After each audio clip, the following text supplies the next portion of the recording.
sou Mônica Santos e nós estamos aqui hoje com o ícone do jornalismo mineiro, Vilma Fazito.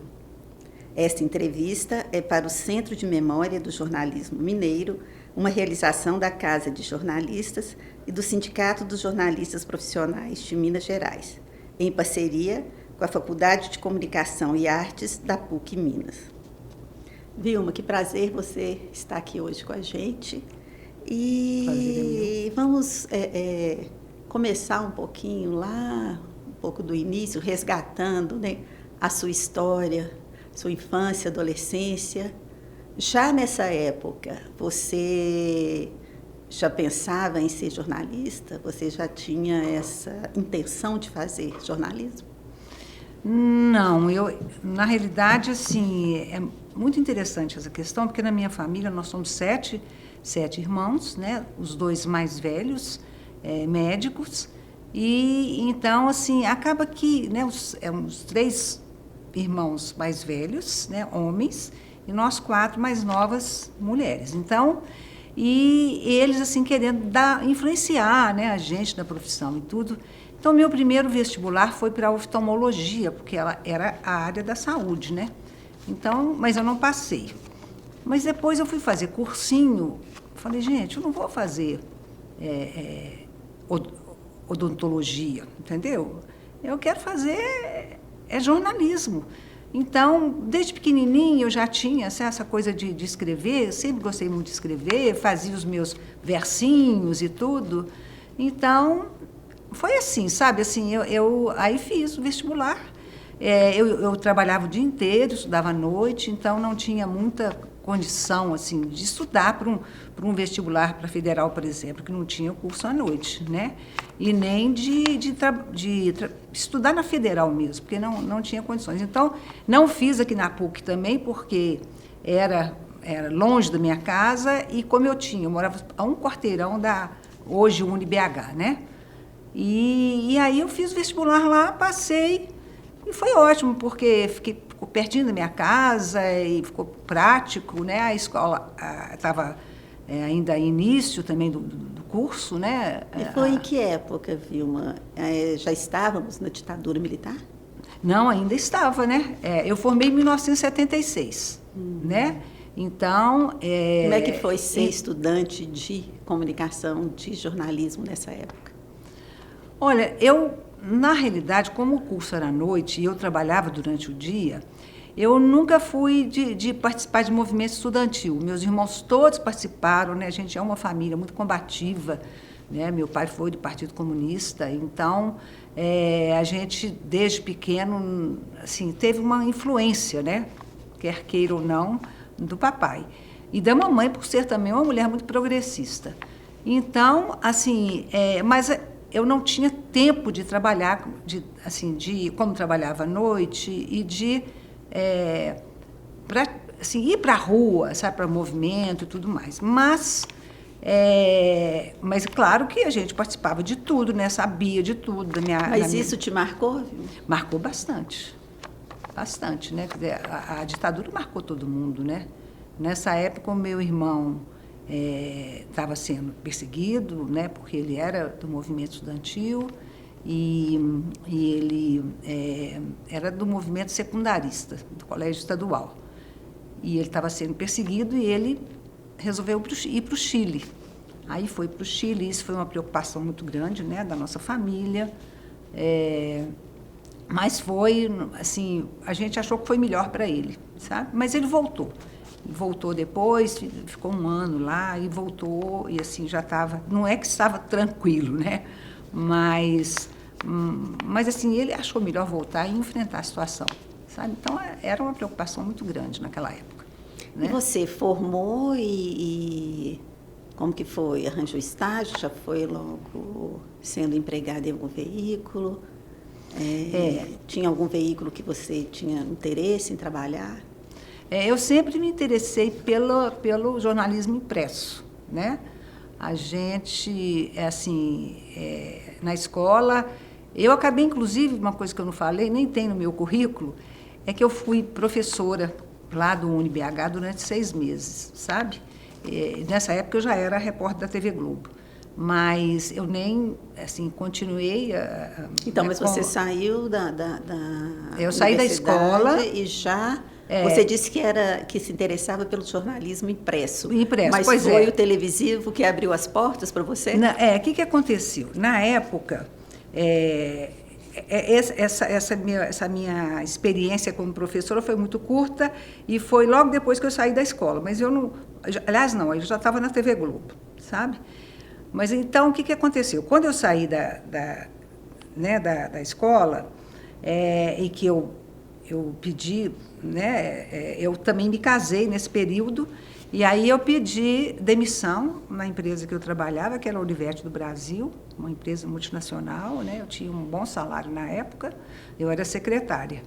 E resolvi enfrentar o mercado. E estava muito difícil, como é até hoje muito difícil, né? Mas o Ney, meu marido, na época, ele tinha um amigo que era amigo de uma jornalista aqui de Belo Horizonte, que era chefe da sucursal da TV Manchete aqui, sabe? Não era TV Manchete ainda não, da revista Manchete. Então, e aí eu comecei a trabalhar lá. Fiquei 1 ano fazendo estágio lá, então tem algumas materinhas na Manchete, na Fatos e Fotos, e eu não, assim, e fiquei até que um dia, quando a Ângela Diniz morreu, eu fui fazer a cobertura para a revista Manchete do enterro dela. Aí eu encontrei com a Malu Baldoni, que era uma jornalista, repórter, né, da TV Globo, e ela gostou muito do jeito, porque eu fui a única pessoa naquela missa lá de sétimo, não foi no enterro? Foi no enterro. Que foi a única pessoa, a única repórter que conseguiu entrevistar uma parente da Ângela Diniz. Ninguém conseguiu. E ela percebeu aquilo, ela viu, ela acabou também não conseguindo, sabe? Porque a hora que eu acabei a entrevista, a mulher foi embora e ela gostou muito de mim. Falou, Vilma, por que você não quer fazer televisão, não?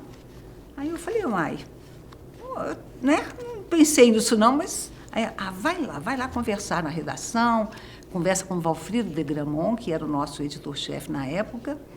E aí eu fui, aí fiz teste, eles gostaram muito de mim, eu comecei a trabalhar na TV Globo, sabe?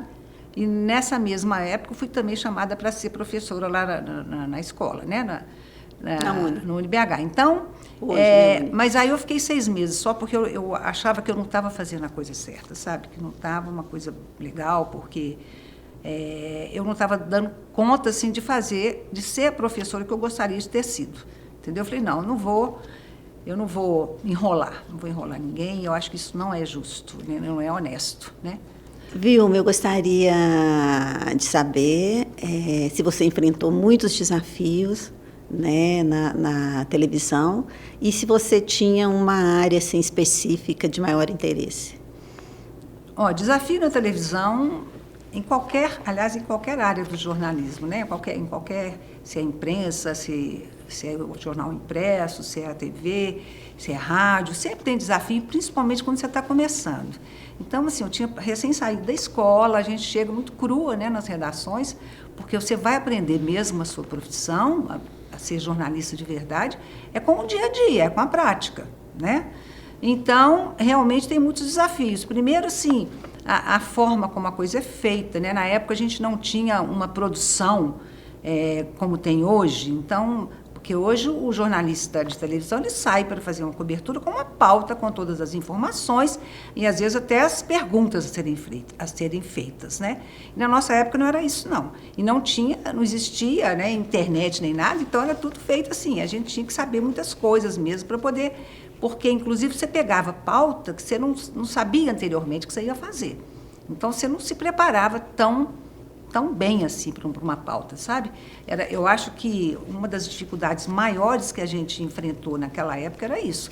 É você não ter uma infraestrutura que se fique por trás do repórter para dar subsídios para ele fazer boas matérias, sabe?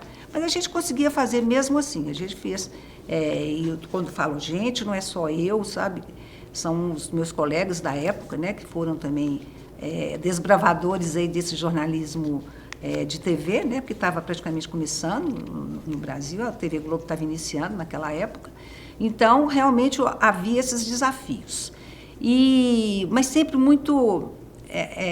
a gente vivia um ambiente tão bom na redação, essas coisas, sabe, acabavam virando piada, né? Sabe, assim, se houvesse alguma gafe, alguma coisa, acabava virando piada. Então, mas e a ditadura interferia no trabalho? Então, a ditadura interferia muito.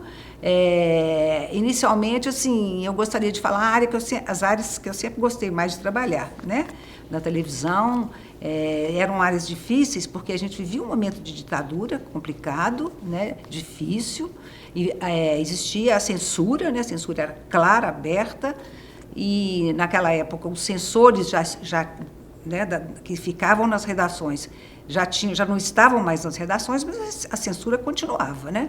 E era uma época que começaram muitas, sabe, muitas manifestações populares mesmo, muitas greves, e a gente cobriu. Houve uma greve de gari, por exemplo, que um movimento completamente espontâneo, né? Não tinha um sindicato por trás, e elas foram para as ruas e estavam fazendo a manifestação em frente ao DOPS, e aí, claro que, né, elas foram dispersas com bomba de gás lacrimogêneo e tudo, e essa cobertura foi eu que fiz, sabe?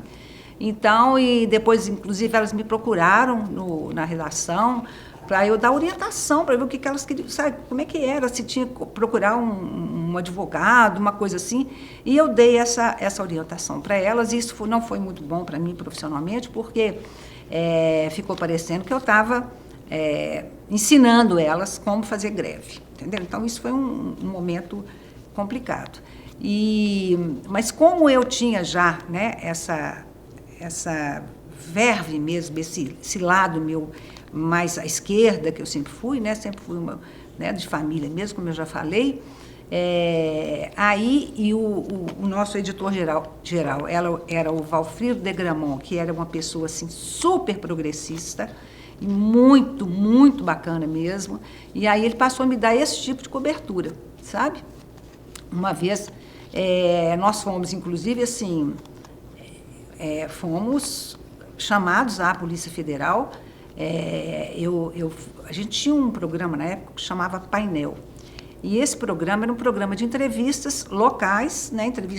Era um programa de entrevista local, e o editor era, na época, era um menino muito bom de serviço e tudo, e o Valfrido de Gramont era o nosso editor-geral, e ele que criou esse programa. Então, na entrevista, nós chamamos, um dos primeiros entrevistados foi o Dídimo Miranda, que era presidente do Sindicato dos Jornalistas. E nessa entrevista, a gente falou muito sobre ditadura.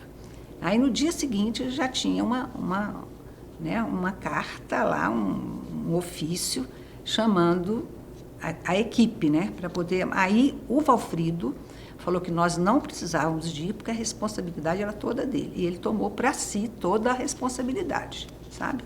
Mas, então, é isso. Então, assim, a gente tinha também uma dificuldade muito grande, até mesmo nos textos que a gente elaborava, porque alguns termos você não podia falar, entendeu?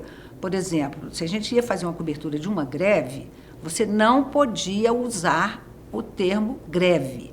Você tinha que usar a paralisação. Então, assim, você não podia falar greve, tem que falar paralisação. Ditadura, você não podia falar ditadura.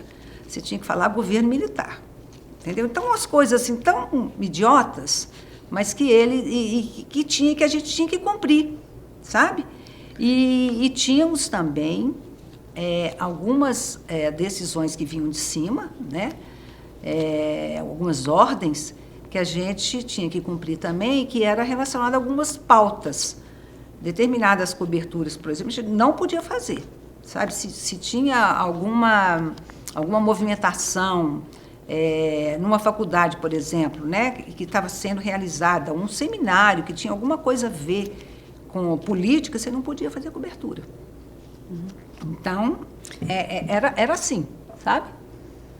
E quando veio vamos dizer assim, a abertura, Vilma, você se sentiu, a redação teve uma possibilidade de trabalhar melhor, uma facilidade maior? Como que foi? A gente teve, sim, uma facilidade maior, mas eu acho que a gente passou a viver um momento que eu acho que é pior até que a censura, que era a autocensura, entendeu?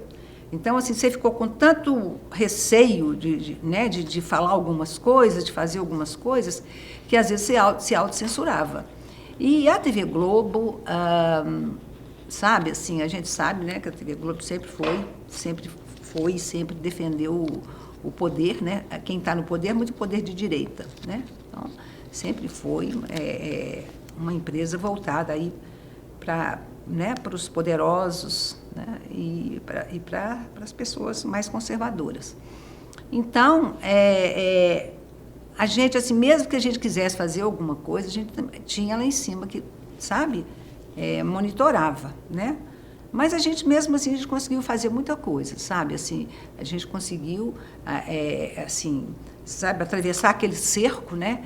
E a gente conseguia fazer algumas matérias muito interessantes. Você destaca para a gente alguma matéria, alguma cobertura que te marcou muito? Uma cobertura que eu acho que pode ter marcado bastante, assim, do ponto de vista político mesmo, foram as greves dos professores, né? E isso ainda foi um pouco antes, em 1979, 78, 79, quando o nosso governador aqui era o Francilino Pereira. As professoras fizeram uma greve e pediram até, assim, um apoio da Casa do Jornalista, e eles fizeram todo, assim, a sua movimentação na Casa do Jornalista, sabe? E foi uma época, assim, de muita repressão, porque elas foram muito reprimidas nas ruas, com jato de água mesmo, sabe? Assim, uma coisa foi horrível, foi uma repressão terrível na época desse governador, do Francilino Pereira. E elas foram, essas professoras, né, foram sindicatos de professores na época, não existia ainda o PT, né? Mas o sindicato já existia, embora também ainda com algumas funções, né, exerceram-se com certa dificuldade também, né, por causa da repressão, mas elas faziam as reuniões lá, né, porque aí juntaram todos os professores. A gente chama de professoras porque era, na época, a greve começou, assim, o movimento começou com professora primária mesmo, né, da greve municipal, inclusive, das escolas municipais. Então, aquele momento foi muito interessante, essa convivência, a gente foi lá fazer reportagem, fazer entrevistas com elas, sabe? E teve uma oportunidade interessante, porque tinha uma professora, que eu não me lembro mais o nome, que ela nas coberturas, quando, né, havia as coberturas, que aí não tinha jeito de não fazer, né? Uma delas se colocava como a cara da greve, sabe? Eu sou a cara da greve. Então, ela falava, muito interessante, então ela ficou conhecida como a cara da greve. Fulana de tal, a cara da greve, não lembro mais o nome. Então, assim, a gente fez, assim, essa cobertura, por exemplo, das garis que eu te falei, né, que foi muito, foi uma coisa muito forte, né? Elas se enfrentaram, né, aquela repressão, e depois vieram me procurar, e para mim isso foi muito ruim, como eu falei anteriormente, né? Mas boa. A gente sabe de uma cobertura sua, de uma greve de um presídio. Você conta pra gente? Tá. Não, essa cobertura foi depois. O seguinte, foi um sábado, a gente estava de plantão no sábado, eu, o Marcos Tomás, que era o cinegrafista, e o nosso motorista. A nossa equipe era assim, né? Tinha um auxiliar de cinegrafista, mas naquela época, desse dia, a gente estava sem auxiliar. E eu estava fazendo no sábado à noite, eu ia até numa festa depois com o Ney, meu marido, e estava toda arrumada e tudo, porque eu ia trabalhar até às 11 horas da noite. Falei, vai dar para, né? Só que aí ligaram lá do presídio da penitenciária de Neves, falando que estava tendo uma rebelião e que assim, né? Olha, uma rebelião aqui, né? A coisa está feia e tal. Claro que nós fomos direto para lá, né? Então, a gente foi para lá. Chegando lá, o diretor falou com a gente, falou, olha, o ambiente está muito pesado, a gente acha que vocês não devem entrar, não. Mas os presidiários estavam exigindo a presença dos repórteres, da imprensa, entendeu? Aí nós entramos. Aí o diretor ainda falou, olha, não me responsabilizo mais por nada a partir daqui para frente, daqui para lá, né? Porque era a entrada dos presídios. Aí nós entramos, menina, mas estava uma confusão. Era assim, mas um monte de presos, inclusive os presos mais perigosos, sabe? Eles conseguiram quebrar as grades todas, saíram e estavam lá fazendo aquela, né, movimentação toda e tudo, e a Polícia Militar já estava lá fora, um batalhão grande da Polícia Militar para invadir a penitenciária. E isso ia ser umas 10 horas da noite, tudo, e eu, assim, comecei a entrevistar, né, as lideranças para saber o porquê, né? E eles falando das péssimas condições, entendeu? Assim, ó, aqui não tem comida direito, a gente não tem água, nem água, banho não existe. E eles me mostraram, inclusive, um cubículo, assim, sabe? Cabia só uma pessoa com um chuveiro. Aí eu falei, o que é isso? Eu falei, isso aqui é uma sala de tortura.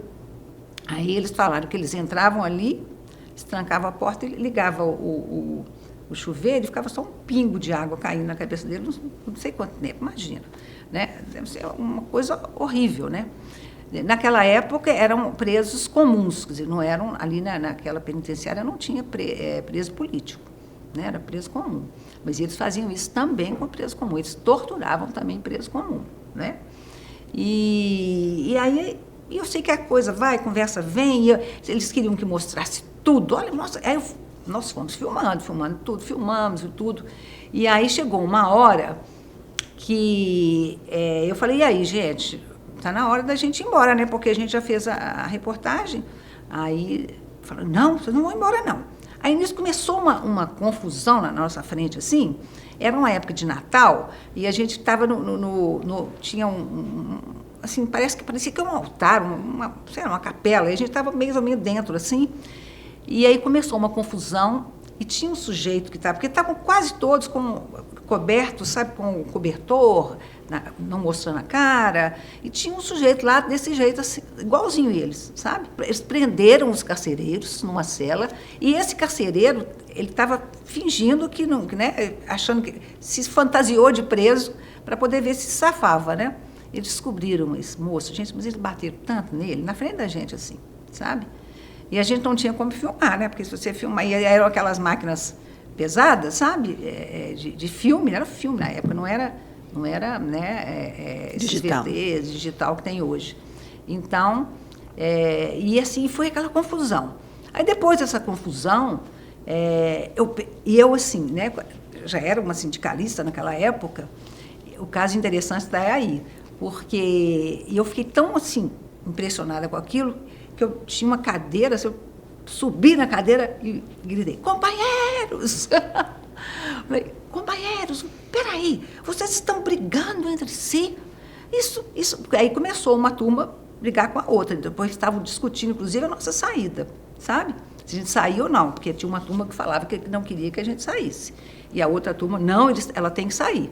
E começaram a brigar lá, menino. Aí eu subi e dei uma de sindicalista mesmo. O pessoal morreu de rir, sabe? Depois eu conto, claro. Na época, né? Na hora não estava de rir, mas depois a gente riu muito.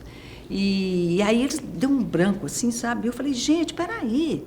Vocês estão brigando por uma situação que é muito simples. Nós temos que sair. Porque se a gente não sair, não vai adiantar nada. Quem é que vai saber de tudo que vocês estão passando aqui? Porque essa matéria, assim que eu chegar ali fora, ela vai ser divulgada no jornal Hoje, ela vai ser divulgada Bom Dia, né? Já tinha Bom Dia naquela época, no Bom Dia, no jornal Hoje, no Jornal Nacional, e ela ainda vai ser aproveitada aí durante a semana e vai sair no Fantástico. Então, se a gente não sair daqui agora para poder editar e fazer a matéria, fazer o texto e tudo, e editar, aí expliquei, né, eu falei, e eles aí resolveram soltar a gente. Mas foi uma confusão, viu? Vilma, eu queria, então, já entrar, foi bom que eu quero pegar esse gancho, porque você tem uma militância sindical muito grande. Eu queria que você falasse um pouquinho Tá. para a gente também. Tá, como é que eu entrei no sindicato? Eu comecei a minha profissão de jornalista, né? Antes de ir para a TV Manchete, eu comecei a trabalhar no jornal Movimento, que era um jornal de imprensa alternativa, né? O jornal Movimento, ele surgiu junto com o jornal Opinião, aliás, um pouco depois do jornal Opinião, que eram jornais importantíssimos e que sempre foram, né, naquela época, a voz da oposição, a voz das classes trabalhistas, né? A voz das pessoas das pessoas que eram massacradas ali pela ditadura, né? Então, dos oprimidos, a voz dos oprimidos, na realidade. Então, eu sempre trabalhei e com essa, né, essa coisa da nossa família, de ser uma família que sempre assim se dedicou muito à questão social, à luta social e tudo mais.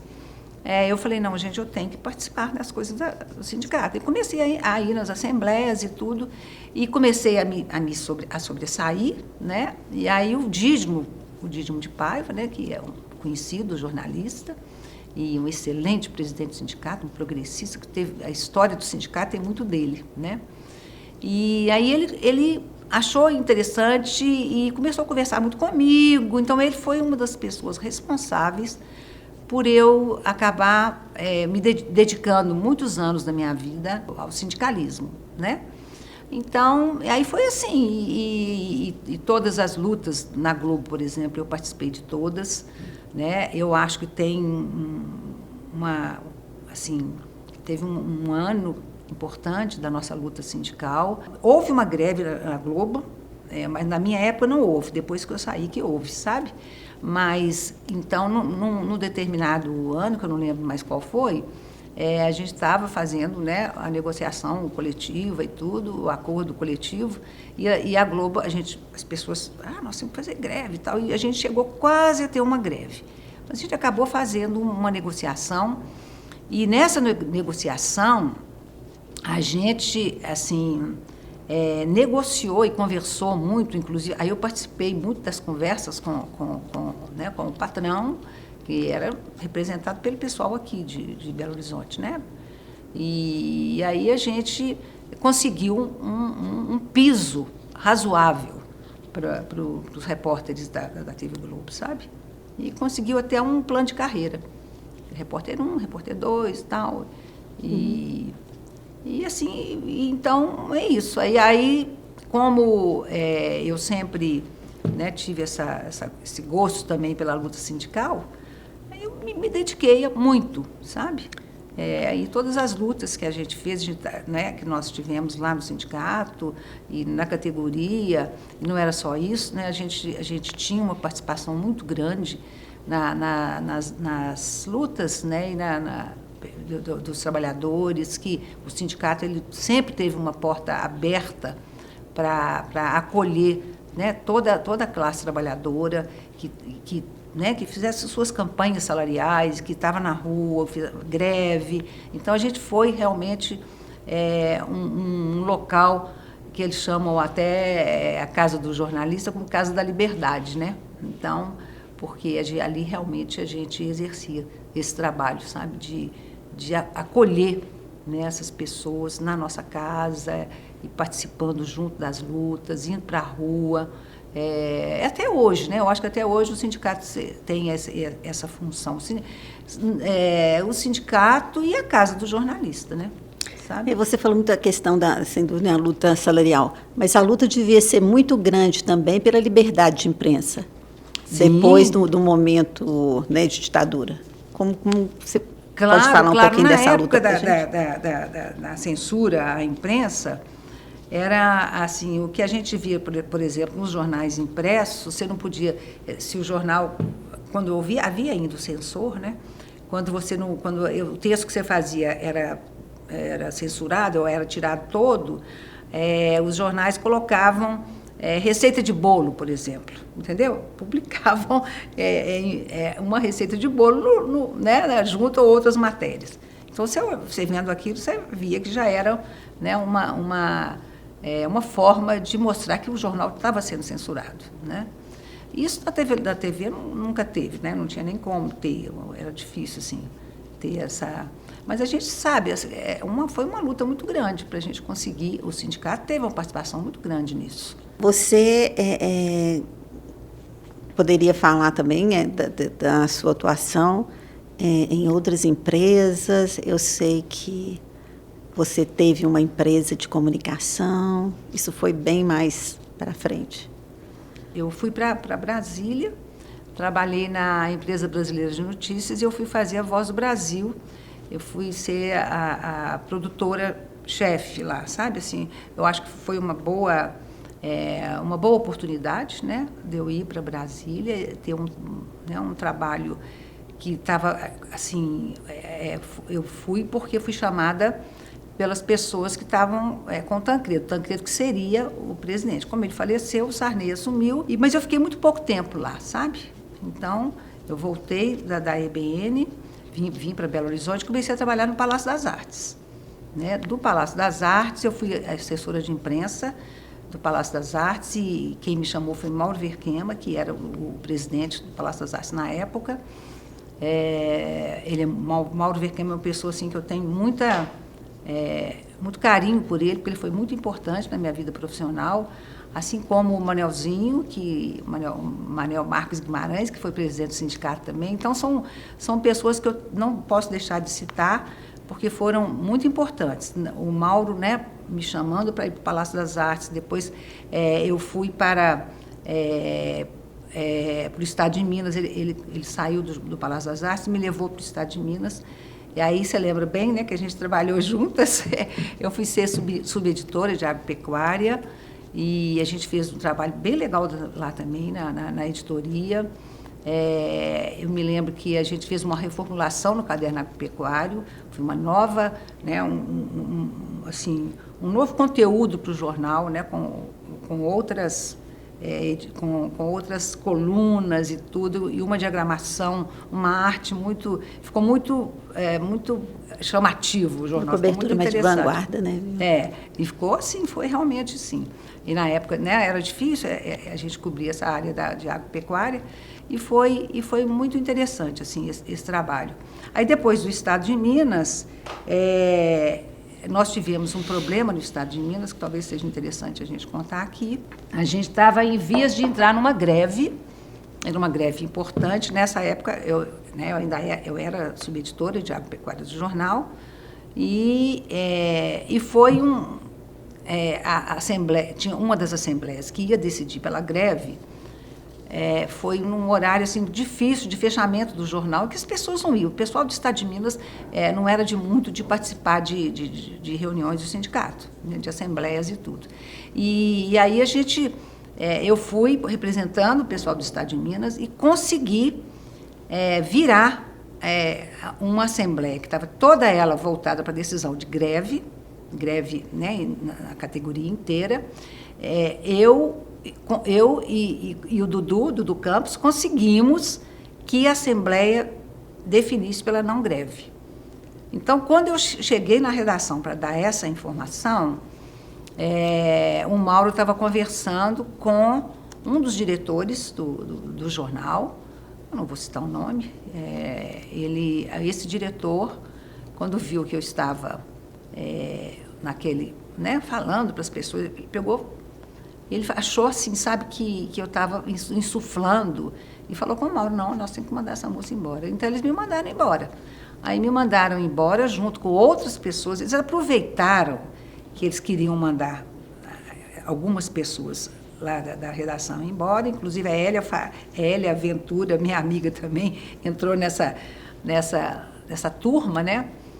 Aí todos nós fomos, não sei, umas 15 ou 16 pessoas, já não lembro mais, estavam nessa lista, e nós fomos demitidas, mas aí a redação inteira se fez um movimento, eles fizeram um abaixo-assinado pedindo a nossa reintegração, né? Aí fomos todos readmitidos, sabe?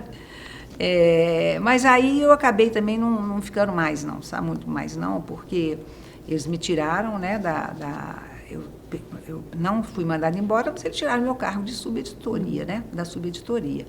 Então, não vi muita vantagem de continuar lá com um salário baixíssimo, né? E, afinal de contas, eu tinha, né, minha família, meus filhos dependiam muito de mim, então não podia ficar ganhando aquele salário. Aí passei a procurar outras coisas, aí a partir daí que eu comecei a trabalhar em assessoria de imprensa. Aí eu fui para o Benji, eu fui ser chefe do setor de imprensa do Benji. A gente trabalhou, eu fiz um trabalho muito interessante lá, mas nesse meio tempo eu tinha participado também da campanha para o Senado do Alisson Paulinelli, que foi ministro da Agricultura na época do Geisel, né, na época da ditadura. Mas ele era um técnico, sabe? Ele nunca foi, um conservador, né, uma pessoa de direita. Mas sempre foi uma pessoa muito interessante, sempre deu nunca sabe, ele nunca me reprimiu, ele não deixou de me contratar para a campanha dele por ser de esquerda. Então, fiz a campanha dele, ele não ganhou, mas ele assumiu depois a Secretaria do Estado da Agricultura, quando eu estava lá no Benji. Então, ele me requisitou para trabalhar com ele. Então, eu fiquei com ele 7 anos na Secretaria da Agricultura, sabe? E foi assim, foi um trabalho muito, muito bom também. Bom, aí depois disso, né, ele saiu e o Benji, porque eu fui cedida pelo Benji, sabe? Aí o Itaú comprou o Benji, então o Benji mandou embora uma série de pessoas, inclusive eu, né? E aí voltei a trabalhar com o Mauro Verquema, ele me chamou para ser diretora da Belotur. Então eu fiquei com ele também durante uns 2 anos, foram 2 ou 3 anos, não me lembro, mas então ficamos, eu trabalhei lá com ele, e ele foi quando começou, né, esse carnaval de rua de Belo Horizonte, e o Mauro deu né, o papel do Mauro foi importante nessa coisa do carnaval de rua em Belo Horizonte, né, do surgimento desses blocos, essa coisa toda. Aí depois, quando eu saí lá porque o Mauro também saiu e eu saí também, né, da Belotur, eu abri minha empresa, a Vefazito Comunicação. Então, fechei a empresa agora, né, no final agora do ano passado, de 2025, né? O que você achou desse mercado de assessoria, de agência, né, de comunicação? Esse mercado de agência de comunicação é um mercado muito complicado também, sabe? Ele é um mercado que é muito competitivo, né?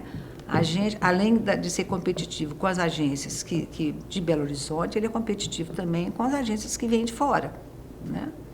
Então, é um mercado que não é fácil.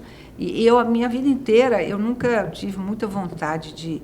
Primeiro, assim, não tinha muito jeito para empresário. Eu não sei nem como é que eu durei tanto tempo, sabe? Mas... E é muito difícil, assim, você enfrentar um mercado onde, por exemplo, as empresas, né, elas exigem de você como é que eu diria? Primeiro, uma dedicação grande, né? As nossas contas, pelo menos, né, a gente era muito mal remunerado, entendeu? E eu nunca tive assim, muita vontade de trabalhar para grandes empresas, porque eu tive uma experiência na GE que eu não gostei. Isso é na General Electric, que tinha uma fábrica aqui no Contagem, e eu fazia o jornalzinho deles de chão de fábrica. E a diretoria ditava o que tinha que sair, claro, né? Estava trabalhando para eles e tinha que ser dessa forma mesmo. Mas o sistema de trabalho daqueles operários era um negócio tão, sabe assim, era tão, assim, era uma coisa quase que de escravidão, sabe? Assim, você tinha que trabalhar não sei quantas horas e não podia parar. Tinha, sabe aquela coisa que foi você tinha que produzir, não sei, você tinha uma meta para cumprir, se você não cumprisse, sabe, você tinha sanções no final do mês. Eu fui vendo aquilo, a cara das pessoas, assim, você via que é a cara de sofrimento, sabe? Aí eu falei, gente, não vou trabalhar com isso, não. Aí decidi, assim, nunca mais tentar trabalhar em empresas grandes, assim, em grandes indústrias, sabe? Tipo Fiat, por exemplo. Eu falei, não, eu não quero ter esse tipo de experiência. Então, nunca tive vontade. Então, a minha... E outra coisa, assim, que eu também tinha muita preocupação com essa coisa da assessoria, né, de imprensa, é você ter que fazer uma imagem, né, de uma empresa, uma imagem positiva, né? Você não está trabalhando com publicidade, você está trabalhando com jornalismo, que eu acho que tem muito mais credibilidade. Né? Então, você tinha, às vezes, que fazer, sabe, esse trabalho, né, de tornar aquela pessoa uma pessoa, vamos supor, boa, entre aspas. Entendeu? Então, isso também é uma coisa que me incomodava, sabe? E aí eu falei assim, não, gente, eu vou atender agora, né, uma área que eu me sinta bem nela e que, sabe, que eu não sofra também, né? Então, eu passei a atender a área médica. Aí a gente atendeu durante esses anos todos várias sociedades de especialidades médicas ligadas à Associação Médica, né, de Minas Gerais.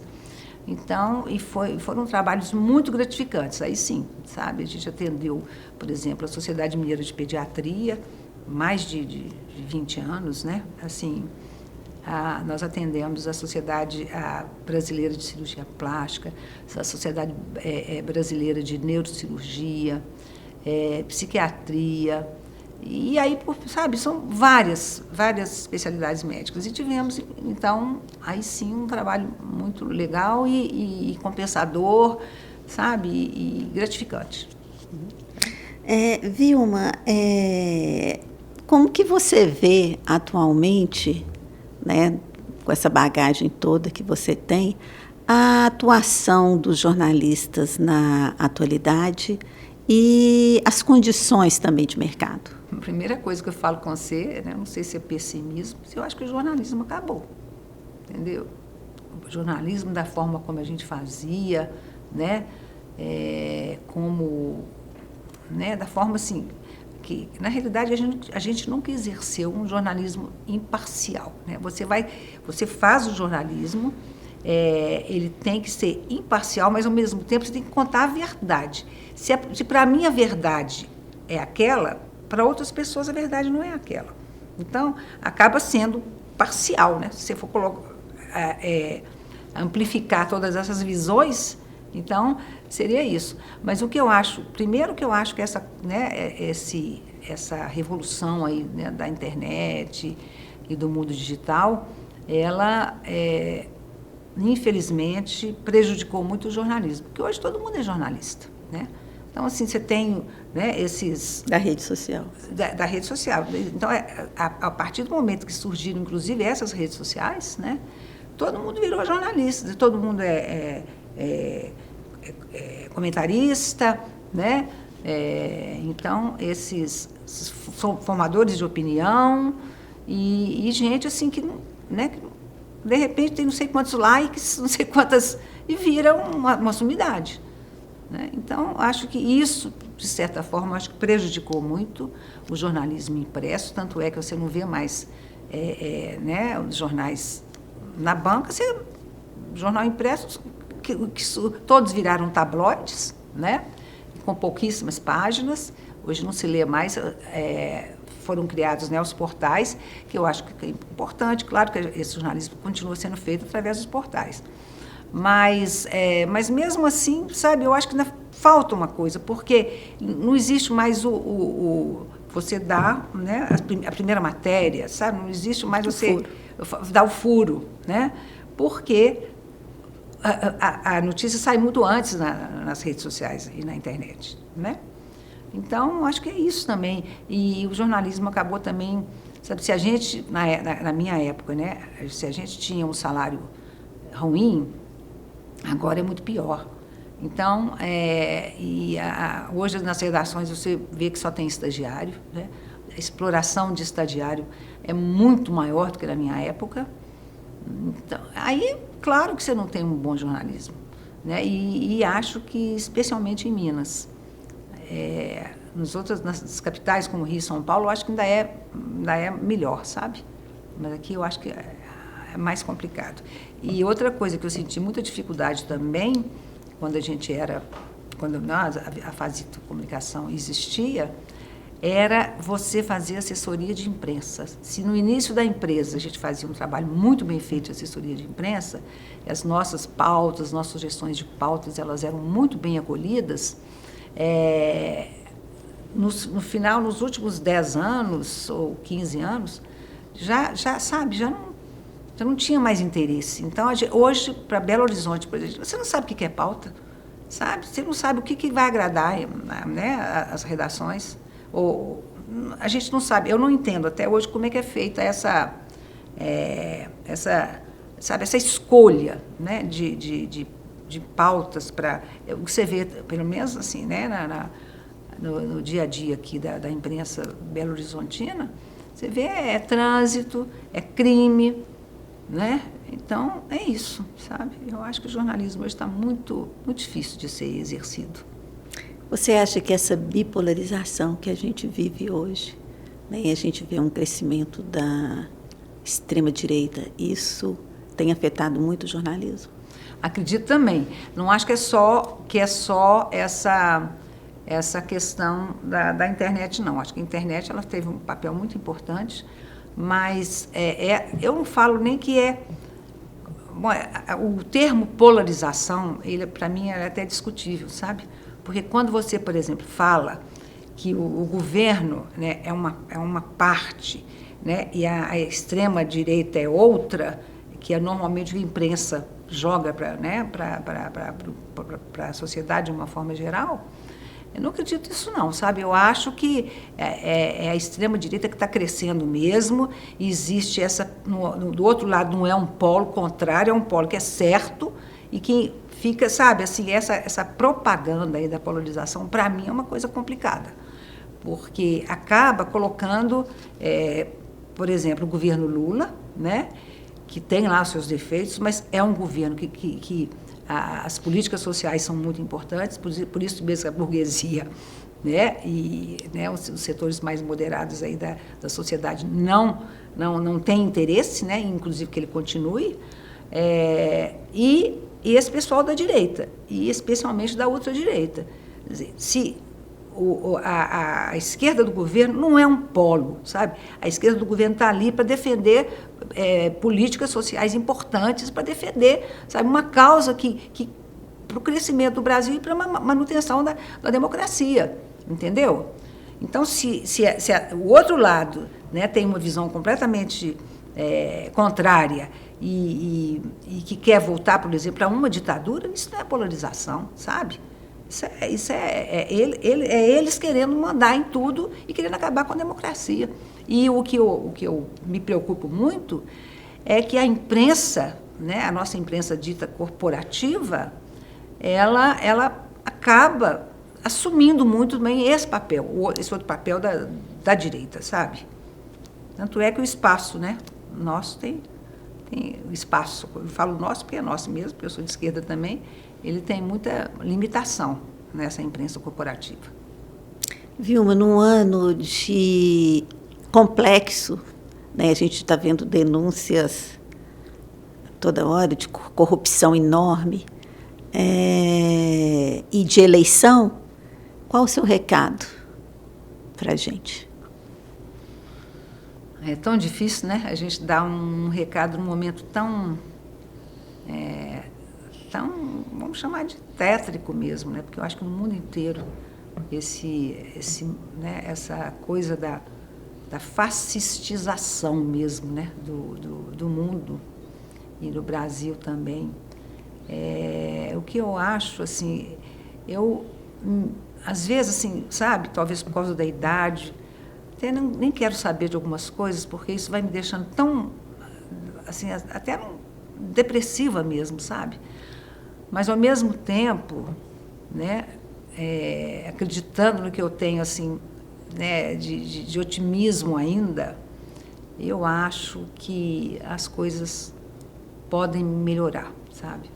Com tudo isso que está acontecendo, eu acho que tem, e eu acho que para isso, né, também as esquerdas têm que se munir, sabe? Não só, né, de ficar mais mais competente nessas armas aí né, das redes sociais, mas como também tentar conscientizar. Eu acho que isso é um trabalho de gente para gente, sabe?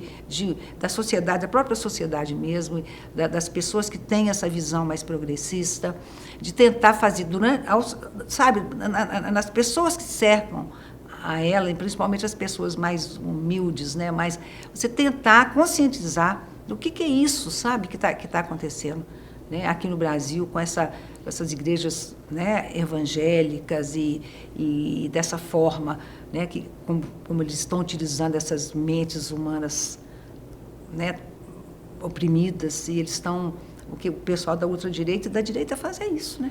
Então, estão trabalhando esse pessoal muito bem, e é uma cirurgia mesmo mental, sabe?